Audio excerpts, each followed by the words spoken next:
नमस्कार। आज मैं फिर आपके सामने अपराध की एक और घटना लेकर आया हूँ। आज के अपराध की घटना हालिया है, हाल फिलहाल की है। प्रदेश है हरियाणा और जिला है भिवानी। हुआ कुछ यूँ कि 29 मार्च 2025 को भिवानी के दिनोद रोड पर रोड के किनारे के एक नाले में एक शव की दुर्गंध फैली। आसपास के लोग इकट्ठा हुए, पुलिस को इत्तला की गई। पुलिस आई और पुलिस ने उस शव को बाहर निकाला। वो एक युवक का शव था। युवक की उम्र रही होगी 28-29 साल, लेकिन शव 3-4 दिन पुराना लग रहा था, जिसकी वजह से शव सड़ चुका था और उसको पहचानने में बहुत दिक्कत हो रही थी। लेकिन पुलिस ने उसको अपनी कार्रवाई करते हुए जो भी अज्ञात लाशों के बारे में जो SOP है उसको फॉलो करके और फिर उसे उसके फ़ोटो और बाकी चीज़ें करके उसकी डिटेल्स उन्होंने सब जगह प्रसारित कर दी। और दूसरे दिन 30 मार्च को शाम को घर वालों को जो उस युवक के घर वाले थे उन्होंने आके और मॉर्चरी में उसके शव को पहचान लिया। वो पुराने बस स्टैंड के पास, भिवानी के पुराने बस स्टैंड के पास गुजरों की ठाणी का रहने वाला प्रवीण था। बहरहाल प्रवीण और उसका पूरा घर आ गया। प्रवीण की पत्नी, प्रवीण का एक 6 साल का बेटा और उसके परिजन सब आ गए और सब इस कोशिश में थे कि ये पता लगे कि ये आखिर यहाँ नाले तक ये शव कैसे पहुँचा या ये व्यक्ति यहाँ नाले के पास कैसे पहुँचा जिसकी वजह से इसकी हत्या हुई। बहरहाल पुलिस के पास पोस्टमार्टम रिपोर्ट आ गई और पोस्टमार्टम रिपोर्ट में cause of death due to strangulation आया, यानी उसका गला कस के, गले किसी चीज़ से गले को कस के उसकी हत्या की गई थी। हत्या की FIR दर्ज कर ली गई। पुलिस उसके घर से और नाले तक पहुंचने वाले CCTV फुटेज खंगालने लगी और जल्दी ही CCTV फुटेज से उसे ये पता लग गया कि एक मोटरसाइकिल निकली है जिसमें 3 लोग बैठे हुए हैं। बीच में जो व्यक्ति बैठा हुआ है उसने चद्दर लपेट रखी है और ऐसा लगता है कि ये दिखाया जा रहा था कि ये बीमार है। पीछे एक महिला बैठी थी और एक पुरुष उस मोटरसाइकिल को चला रहा था। पुलिस ने फिर इस संबंध में बातचीत करनी शुरू की कि आखिर ये लोग कौन हैं। फिर ये पता लगा कि जो मोटरसाइकिल चला रहा था उसका नाम सुरेश था। बीच में जो बैठा हुआ था संभवतः वो प्रवीण की लाश थी और पीछे जो महिला बैठी हुई थी वो प्रवीण की पत्नी रवीना थी। पुलिस दोनों को पकड़कर ले आई। पुलिस ने उनसे सच्चाई जानने का प्रयास किया। थोड़ी मेहनत करनी पड़ी पुलिस को अपने हथकंडे अपनाने पड़े, कई श्रेणियों में पूछताछ करनी पड़ी, लेकिन सच सामने आ गया। फिर जो डिटेल सामने आई वो ये आई कि रवीना वो इंस्टाग्राम और यूट्यूब पर रील्स बनाने की एडिक्ट थी और जो सुरेश था वो उसका इंस्टाग्राम और रील्स का से बना हुआ उसका फ्रेंड था। पहले जब दोनों रील डालते थे किसी तरह से, आप जान ही रहे हैं कि जब भी आप सोशल मीडिया में ज़्यादा गोते लगाएंगे, ज़्यादा विचरण करेंगे, कोई न कोई मिल ही जाएगा, चाहे पुरुष हो चाहे महिला हो। नाले में जो लाश मिली उसके बारे में सदर थाने के SHO, वो सदर थाने में पड़ता है, नरेंद्र कुमार ने ये बताया कि 29 मार्च को दिनोद रोड के नाले पर एक शव पड़े होने की सूचना मिली। बाकी उन्होंने सारे काम किए, पहचान के प्रयास शुरू कर दिए। थाने और आसपास के जो WhatsApp ग्रुप हुआ करते हैं उन पे उन सबको डाला गया और फिर अगले दिन 2 दिन बाद, बल्कि पहली को 30 या 31 को वो उसके घर वाले आ गए और उन्होंने बताया कि ये उसका प्रवीण का शव है और प्रवीण गुजरों की ढाणी का रहने वाला था और रवीना उसकी पत्नी थी।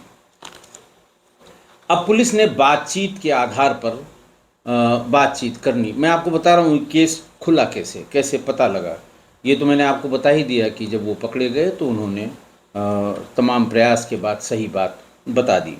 पकड़े इस तरह से गए कि प्रवीण के पिता सुभाष ने ये बताया कि उसके बेटे की शादी करीब करीब 8 साल पहले रेवाड़ी के गांव जुड़ी की रहने वाली रवीना से हुई थी।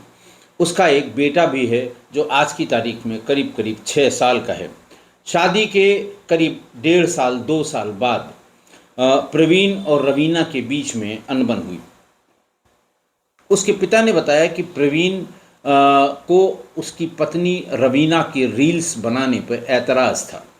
सुभाष बताते हैं प्रवीण के पिता कि उसके रील्स बनाने से सुभाष को भी मोहल्ले में, बाजार में या जहाँ कहीं वो जाता था, उसको उसकी बहू के नाम से लोग तुरंत जान जाते थे कि ये रवीना के ससुर हैं। तो इतना वो रील्स में रम गई थी या रील्स से इतना फेमस हो गई थी कि उसकी वजह से प्रवीण और रवीना में अनबन शुरू हो गई। ये करीब 6 साल पहले की बात है। पत्नी उसकी यूट्यूब पे फिल्में बनाती थी, फिल्में भी, शॉर्ट फिल्में भी बनाती थी, रील्स भी बनाती थी, और जो आजकल बच्चे सब कर रहे हैं वो सब भी उन रील्स के माध्यम से प्रोजेक्ट करती थी। और ससुर का ये कहना है इसके कारण उसके यहाँ बाहर से बहुत से लोग मिलने आया करते थे। ससुर का स्पष्ट आरोप भी था कि वो अवैध संबंध भी ऐसे लोगों से जो यूट्यूब या उसके ज़रिए आते थे, इंस्टाग्राम के रील्स के ज़रिए, उनसे उसके संबंध हो गए। ऐसे आने जाने वालों के कारण भी प्रवीण और रवीना का झगड़ा शुरू हो गया। करीब 1.5 साल पहले हांसी के गांव प्रेम नगर का रहने वाला सुरेश भी रवीना के संपर्क में आ गया। सुरेश भी इसी तरह के शॉर्ट रील्स और यूट्यूब पे तमाम अपने प्रोग्राम दिया करता था, और एक ही समय में लगभग दोनों की रील्स अपलोड हुआ करती थी। लोग भी, देखने वाले लोग भी सुरेश और रवीना को जोड़कर देखने लगे, जोड़कर समझने लगे और जोड़कर बातचीत करने लगे। सुरेश 2 बच्चों का बाप था, और जब ये बात बाहर बाजार में सुभाष को पता लगी तो प्रवीण को भी पता लगी, और इसको लेकर दोनों में, रवीना और प्रवीण में, फिर नए सिरे से झगड़ा शुरू हो गया। उसने कई बार कहा कि तुम अकेले रील बनाती हो, घर में बनाओ, हमें कोई आपत्ति नहीं है। लेकिन ये जो सुरेश यहाँ आता है और ये कहता है कि हम लोग साथ साथ घर में रील बनाएंगे, कभी कमरे में, कभी छत में, कभी आंगन में, कभी घर के बाहर, ये बात ठीक नहीं है, इससे हमारी बदनामी हो रही है। मेरे पिताजी को भी तरह तरह की बातें बाज़ार में सुनने को मिलती हैं, और इस तरह से ये झगड़ा बढ़ता गया।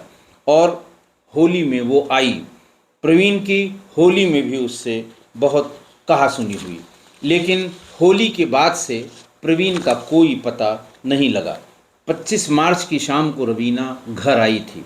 थोड़ी देर बाद प्रवीण भी घर आया। प्रवीण घर आते ही दोनों का झगड़ा शुरू हो गया, क्योंकि कई दिन बाद रवीना बाहर से घर आई थी, बच्चे को छोड़कर जाया करती थी। उस बच्चे को लेकर ही प्रवीण ने तमाम तरह की बातें उससे की, और प्रवीण का कोई, उसके बाद से प्रवीण का कोई पता नहीं लगा। घर वाले भी परेशान थे, रिश्तेदार भी परेशान थे, और रवीना ने कुछ भी नहीं बताया। उसने कहा झगड़ा किया, झगड़ा करने के बाद घर से चले गए, मुझे पता नहीं कहाँ गए। और घर वालों के साथ वो भी उसको ढूंढने का काम करने लगी। उसके बाद जैसे ही अखबारों में ये खबर छपी कि दिनोद रोड पर एक शव मिला है, शव के में शर्ट और पैंट इस कलर के हैं, जो शव पर पैंट और शर्ट है। उसके बाद प्रवीण के पिता सुभाष अस्पताल, पहले थाने पर गए, पता लगा शव अस्पताल में है, और वहाँ जब उन्होंने देखा तो वो उनके बेटे प्रवीण का ही शव था। तब उसको ये याद आई, उसके पिता को, कि 25 की रात रवीना घर पर थी, झगड़ा हुआ था, और झगड़ा होने के बाद से ही प्रवीण गायब है। ये बात उसने फ़ौरन जाकर पुलिस वालों को बताई। पुलिस वालों को ये बताया कि वो इस तरह से 25 को आई थी। उस समय प्रवीण घर पे नहीं था और जैसे ही प्रवीण आया दोनों में कहासुनी शुरू हुई, बहुत लड़ाई झगड़ा हुआ। उसके बाद से प्रवीण का पता नहीं लगा। उस रात की सीसीटीवी फुटेज यानी 25 की रात की सीसीटीवी फुटेज पुलिस ने निकलवानी शुरू की। निकलवाते निकलवाते उसे एक जगह एक मोटरसाइकिल पर 3 लोग जाते हुए दिखे। उसे शक भी हो गया कि ये चलाने वाला सुरेश ही है, लेकिन फिर घर वालों को बुलाकर वो फुटेज दिखाई गई तो बेशक बिल्कुल पुख्ता हो गया कि जो मोटरसाइकिल चला रहा था वो सुरेश था। बीच में जिसको चद्दर में लपेट के बीमार ऐसा लगे, बीच में बैठा हुआ व्यक्ति जैसे ये बीमार है, उसे हॉस्पिटल डॉक्टर को दिखाने के लिए ले जा रहे हैं। लेकिन उसकी एक तरफ की शक्ल से उसके पिता ने बता दिया कि ये प्रवीण है और सबसे पीछे बैठी हुई रवीना है। फिर पुलिस ने रवीना से इस सिलसिले में पूछताछ शुरू की कि आखिरकार हुआ क्या था। उससे पूछताछ में काफ़ी समय लगा। रील्स बनाने की आदी रवीना हर सब्जेक्ट पे रील बनाती थी, इसलिए उसने किस्सा कहानी गढ़ने में कोई कोताही नहीं की।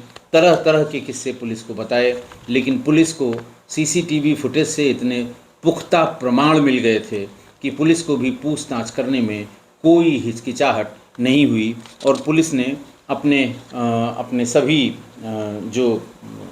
जो कारगुजारियाँ होती हैं उनका इस्तेमाल करके सही उससे उगलवा लिया, सच उससे उगलवा लिया। और तब उसने बताया कि मैंने और सुरेश ने मिलकर प्रवीण की हत्या कर दी थी और हम ही लोग उस मोटरसाइकिल पर उस लाश का डिस्पोजल करने के लिए दिनोद रोड पर सड़क के किनारे वाले नाले में चद्दर में लपेटे हुए उस शव को फेंक दिया था।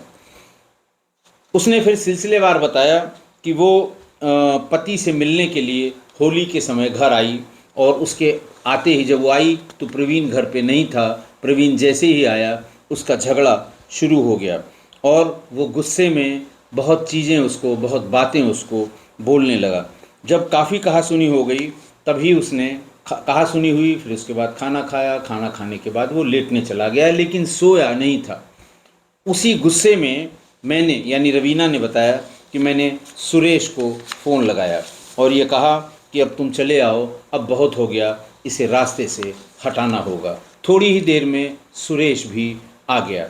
सुरेश को इतनी रात में अपने घर में देखकर आग बबूला हो गया प्रवीण, और इसी बीच मौका देखकर सुरेश ने उसे ज़मीन पर गिरा दिया और फिर सुरेश और रवीना ने मिलकर उसका रवीना की चुन्नी से उसका गला कस दिया और दोनों ने चुन्नी से गले को तब तक उसमें कसावट बनाए रखी जब तक कि प्रवीण की सांस रुक नहीं गई और उसके बाद उसकी मृत्यु नहीं हो गई। इसके बाद रात करीब 1 बजे मारने के बाद इनको लगा कि अगर ये घर में रहेगी तो भी बाकी लोग देखेंगे, भी बेटा देखेगा, दुनिया भर की बात। उसे चुपचाप ले गए और उसके बेडरूम में उसके बिस्तर के नीचे उसे छिपा दिया।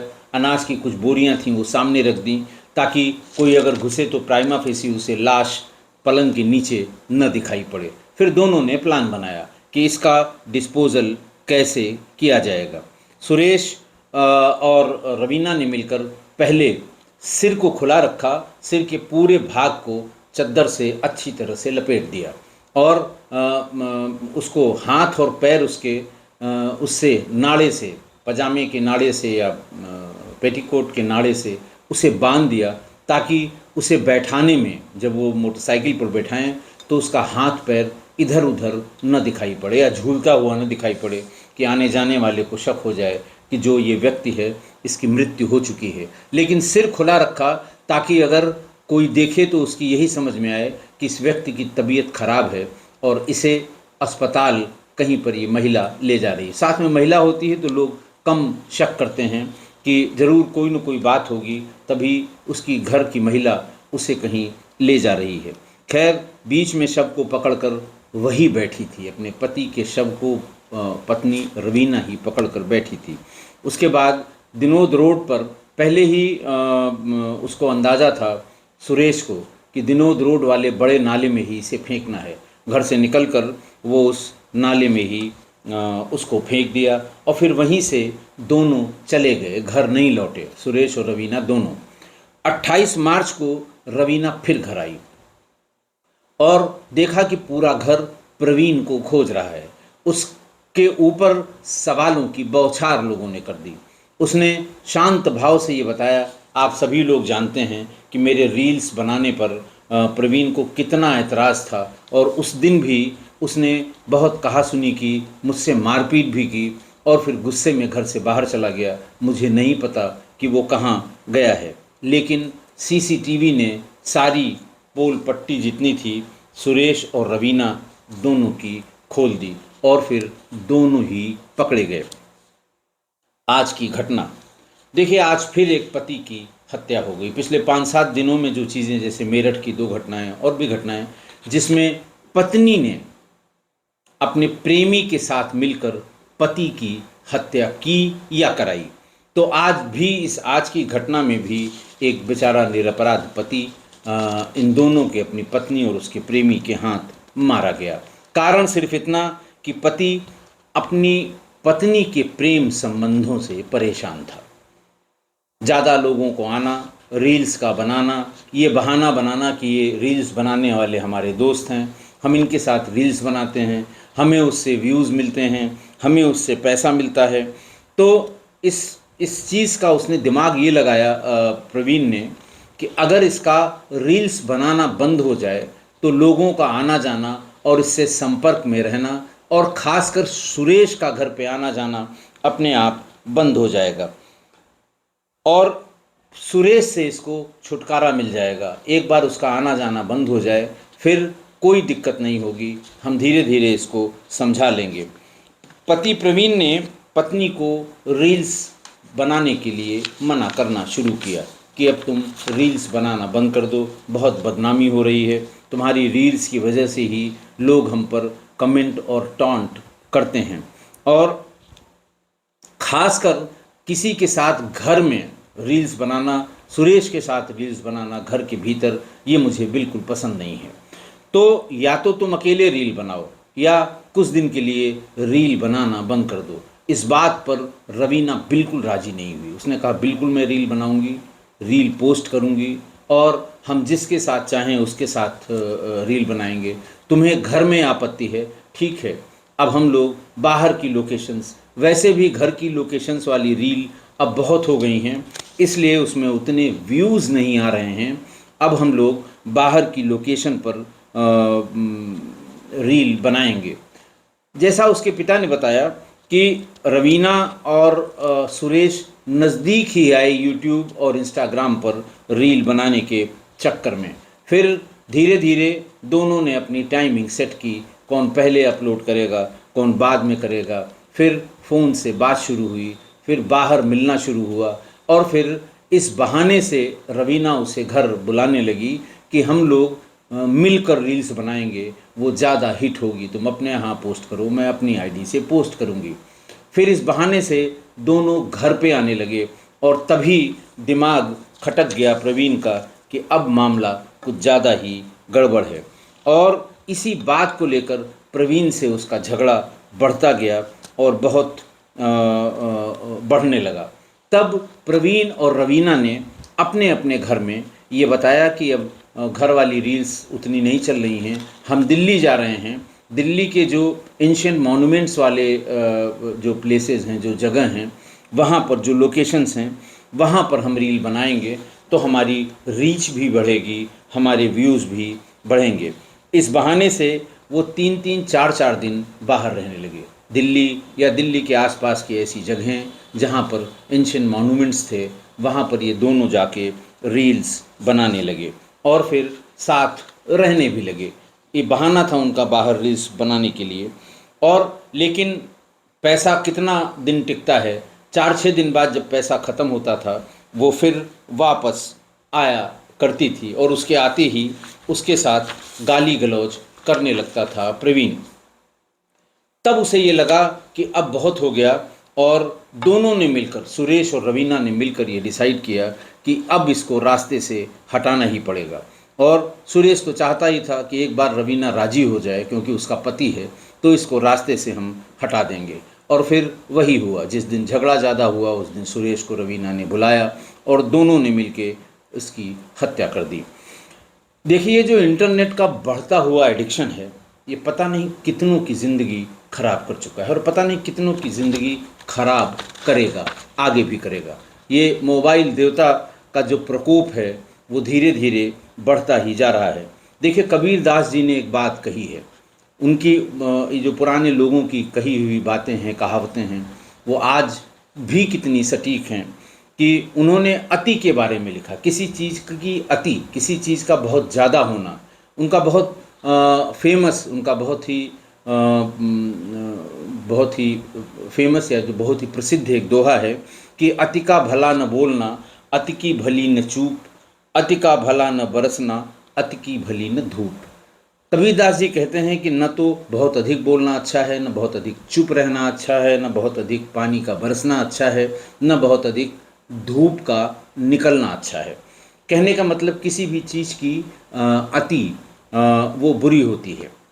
तो इसीलिए वर्जित किया गया है कि किसी चीज़ का प्रयोग अधिक, बहुत अधिक मात्रा में वो ठीक नहीं होता।